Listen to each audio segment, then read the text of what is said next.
Hi friends, welcome to my channel. This is Bhagwan Singh Patel. आज हम technical analysis basic के बारे में बात करेंगे। स्टॉक मार्केट बिगिनर का यह सेकंड पार्ट है। What is technical analysis topic जो हम कवर करने वाले हैं। Why we study technical analysis, benefit of technical analysis, technical analysis types and example of technical chart. Okay friends, know what is technical analysis. Technical analysis जो कि depend होता है supply और डिमांड के ऊपर, डिमांड और सप्लाई के ऊपर। टाइम के साथ प्राइस मूव करता है, डिमांड आती जाएगी, प्राइस बढ़ता जाएगा। सप्लाई जैसे कम होगी डिमांड बढ़ेगी, सप्लाई जैसे कम होगी डिमांड बढ़ती जाएगी। डिमांड एक टाइम पे ज़्यादा हो जाएगी तो सप्लाई प्राइस गिर जाएगा, जो कि इस चार्ट में दिख रहा है। जीरो से चालू हुआ, जीरो से चालू होने के बाद में एक पे 100 हो गया।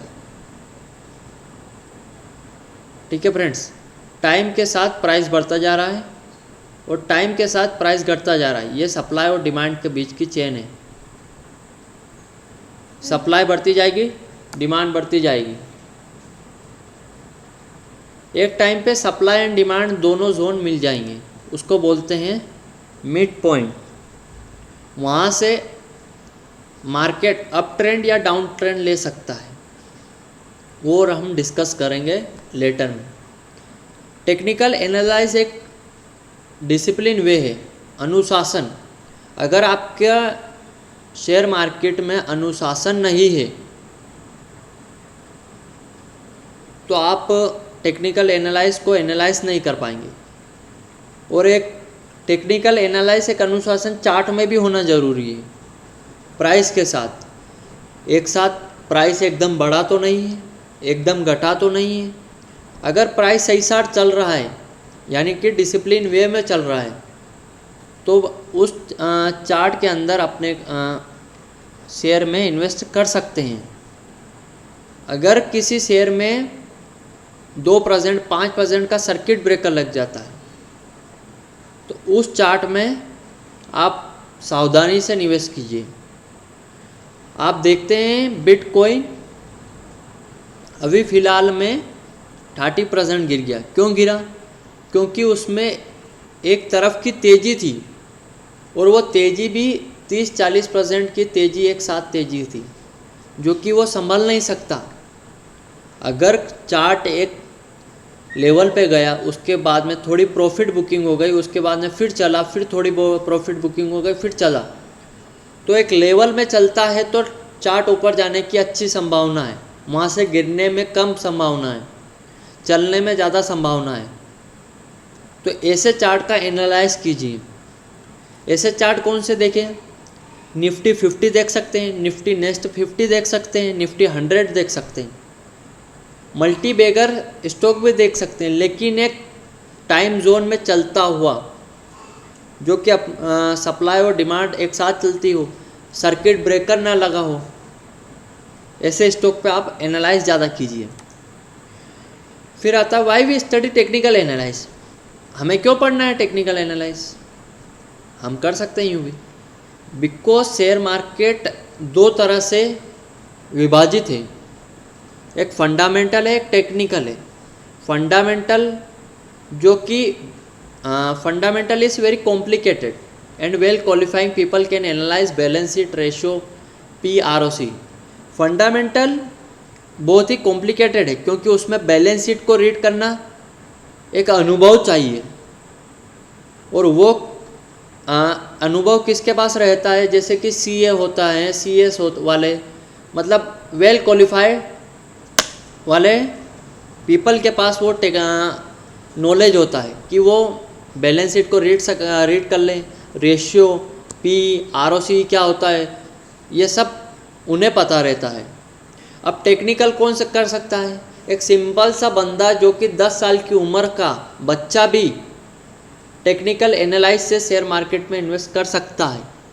अगर उसे टेक्निकल एनालाइज आता हो तो वो टेक्निकल एनालाइज से वो बंदा इन्वेस्ट कर सकता है, उसमें कोई दिक्कत नहीं रहेगी।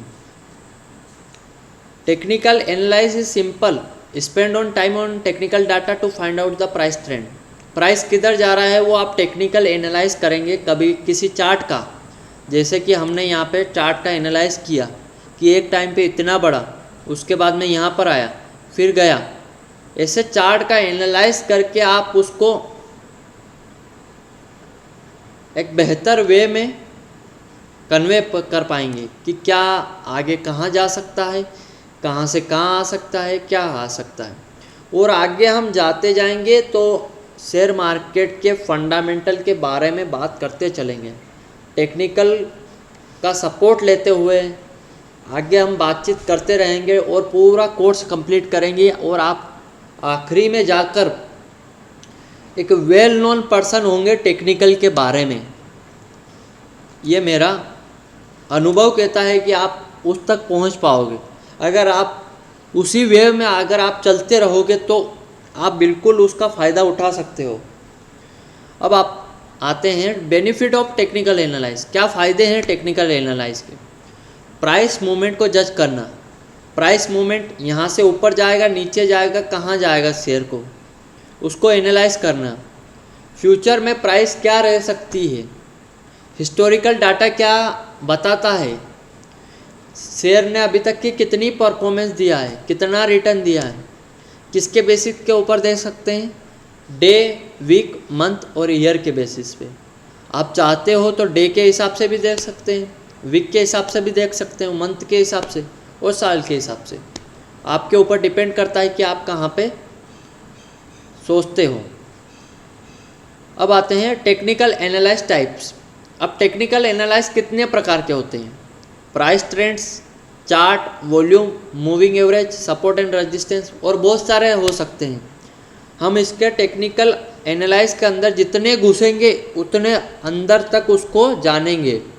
जब एक कुआं खोदते हैं तो उसके अंदर से खोदते खोदते मिट्टी को बाहर फेंकना ज़रूरी है। तो आपने आज जो नॉलेज लिया उसको इम्प्लीमेंट करना ज़रूरी है। अगर आप नहीं करोगे तो आप वो उस तरह से नहीं जा पाओगे, आप टेक्निकल को उतनी गहराई से नहीं जान पाओगे। जितना गहराई से कुआं खोदता है उतनी गहराई से आपको भी खोदना पड़ेगा शेयर मार्केट को, जब भी आप एक बेहतर एनालाइज करता हो। अब हम बात करते हैं एक चार्ट के एग्जाम्पल के बारे में। ये मेरिको का चार्ट है। ये चार्ट हमने डे बेसिस पे लिया है। अब इस डे बेसिस पे चार्ट पे हमने देखते हैं तो हमें यहाँ तक में कोई एक्शन नहीं दिखा था, लेकिन एक साथ वॉल्यूम बढ़ा, उसके साथ में प्राइस बढ़ी।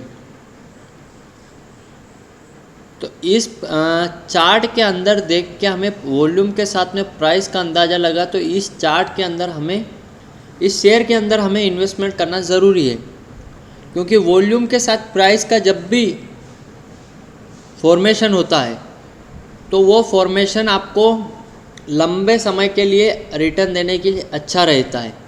इस समय वॉल्यूम भी अच्छा था, प्राइस भी अच्छा है और चार्ट ने पहले की ऊंचाइयों को सबको तोड़ते हुए बाहर निकला।